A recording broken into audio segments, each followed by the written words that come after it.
안녕하세요. OTV 뉴스입니다. 먼저 NSW주 코로나 상황부터 알려드리도록 하겠습니다. 오늘 NSW주에서는 신규 확진자가 207명으로 보고됐습니다. 이 중 50명이 전염 기간 동안 지역사회에서 활동한 것으로 전해진 가운데 한 명이 리버풀 병원에서 추가 사망한 것으로 알려졌습니다. 감염자 중 가족 간 전염은 92명으로 전해졌고요. 105명은 이전에 클러스터와 연관된 것으로 알려졌습니다. 또한 102명은 현재 조사 중에 있습니다. 어제는 239명이, 그제는 210명이 보고되는데요. 좀처럼 200명대 아래로 내려오지 않고 있습니다. 확진자 동선도 점점 늘어나 교민들의 왕래가 잦은 트라스필드나 이스트우드, 라이드, 맥커레 쇼핑센터와 웬트워스 포인트, 캐스릴, 애쉬필드 등 확진자 동선이 추가됐습니다. 정확한 확진자 동선은 영상 뒤편에서 알려드리도록 하겠습니다.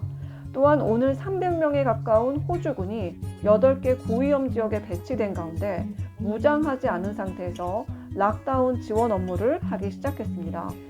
또한 뉴사우스 웨일스주 경찰은 슈퍼마켓과 소매점의 QR코드 체크인이 잘 시행되고 있는지, 마스크는 잘 착용하고 있는지 여부를 확인하기 위해 집중 단속에 나섰습니다. 경찰은 QR코드 시스템을 지키지 않는 사업체에게는 $5,000를, QR코드 체크인을 하지 않은 개인에게는 $1,000의 벌금을 부과할 것이라고 강력 경고했습니다. 또한 마스크를 착용하지 않을 경우 $500의 벌금이 부과된다고 덧붙였습니다. QR코드 체크인 잊지 마시고요. 마스크 잘 착용하셔야겠습니다. 뿐만 아니라 오늘부터 시드니 광역권 병원에서의 긴급하지 않은 수술은 중단됩니다. 하지만 일라와라와 쇼왈해븐, 센트럴 코스트 지역에서는 수술이 지체 없이 진행될 예정입니다. 한편 오늘 빅토리아의 신규 지역자 감염자는 2명으로 집계된 가운데 이들 모두 이전의 확진자와 연관된 케이스이고 모두 전염 기간 동안 격리돼 있었던 것으로 알려졌습니다. 남호주에서는 0명을 기록해 규제가 일부 완화됐습니다. 하지만 퀸즐랜드주에서는 7월 30일 브리즈번의 인두루필리 주립고등학교에서 17 여학생이 양성 판정을 받은 것을 시작으로 31일에는 6명으로 늘어나 4일간의 스텝 락다운에 들어갔다가 오늘 13명이 추가 보고되며 락다운이 8월 8일 오후 4시까지 8일 더 연장됐습니다.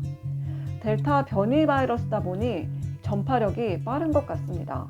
락다운이 실시되는 지역은 11개 카운슬로 브리즈번 시티와 모튼베이, 골드코스트와 선샤인코스트, 입스위치와 로키어밸리, 로건과 누사, 서머캣, 레드랜드와 시딩림 등입니다.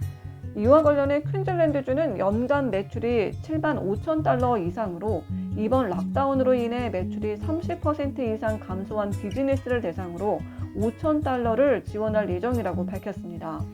한편 스콧 모리슨 연방 총리는 호주의 백신 접종률이 70%에 도달하면 접종 완료자들을 대상으로 해외 출입국 제한 조치를 완화할 것이라고 밝혔는데요.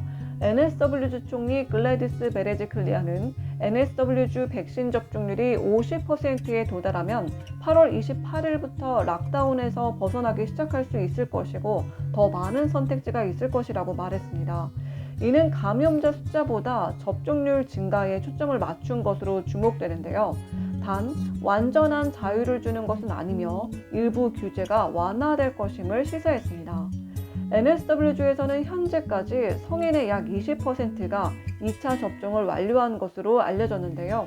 이와 관련해 NSW주 총리는 백신 접종센터에서 아스트라제네카 접종은 3일 전 예약하면 바로 접종이 가능하다며 8월 28일까지 락다운 4주 연장 기간 동안 보다 많은 주민들이 접종해 줄 것을 강력 촉구했습니다. 또한 현재 한 주 약 50만 명이 접종하고 있는데요. 약국의 접종이 본격화되면 증가율이 빨라질 것으로 기대한다고 덧붙였습니다. 한편 원주민 출신과 기저질환이 있는 12세에서 15세의 어린이를 대상으로 한 화이자 백신 접종이 8월 9일부터 시작된다는 발표가 있었습니다. 이로써 22만 명의 아동이 화이자 백신을 맞을 수 있게 될 것으로 기대됩니다.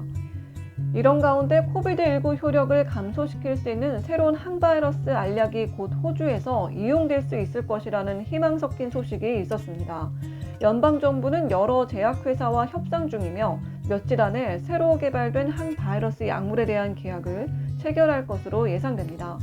이 알약은 전염성을 떨어뜨리고 고통을 경감시킬 수 있는 것으로 기대된다고 하네요. 한편 지난주 토요일 락다운 반대 집회가 과연 열렸을지 궁금해하시는 분들이 많으실 것 같은데요. 시드니 경찰은 앞서 이 시위를 저지하기 위해 대규모 작전을 펼친다고 했었죠. 이날 경찰은 1,300명이 배치돼 락다운 규제를 어긴 사람들을 체포했습니다. 주요 도로에 검문소가 설치됐고 CBD에 경찰이 집중적으로 배치됐습니다. 또한 하버브리지는 차단됐습니다. 뿐만 아니라 경찰은 시드니 CBD로 사람들을 이동시킬 수 있는 택시와 공유 택시 업체들에게 최대 50만 달러의 벌금을 매기겠다고 강력 경고하며 위센스 포인트부터 아래로 엣지클리프와 제틀랜드, 서쪽으로는 릴리필드까지 이동을 금지했습니다. 이 결과 집회는 성사되지 못했고요. 규칙을 어긴 8명이 체포됐고 250명에게는 벌금이 부과됐습니다. 이로써 지난 7월 24일 시위와 관련해 지금까지 집회에 가담한 혐의로 80명이 체포됐고 300명 이상에게 벌금이 부과됐습니다. 한편 요즘 10km 혹은 5km 제한에 대해서 어디까지가 이 반경이 적용되는지 궁금해하시는 분들이 많으실 것 같은데요. 이를 쉽게 알 수 있는 사이트를 아래 설명란에 링크해 드리도록 하겠습니다. 화면대로 반경을 설정해 주시면 되고요. 쉽게 어디까지가 10km인지 5km인지 아실 수 있을 겁니다.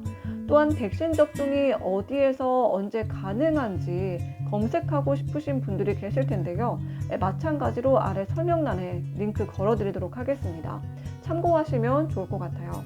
한편 도쿄올림픽에서 호주가 금메달 14개, 은메달 3개, 동메달 10개로 4위를 차지한 가운데 좋은 성적을 거두고 있네요. 역대 최고 성적이라고 합니다. 오늘은 호주 코로나 상황과 백신 등 이모저모에 관한 소식 전해드렸는데요. 도움되셨길 바랍니다. 시청해주셔서 감사하고요. 저희는 다음 영상에서 또 봬요. See ya!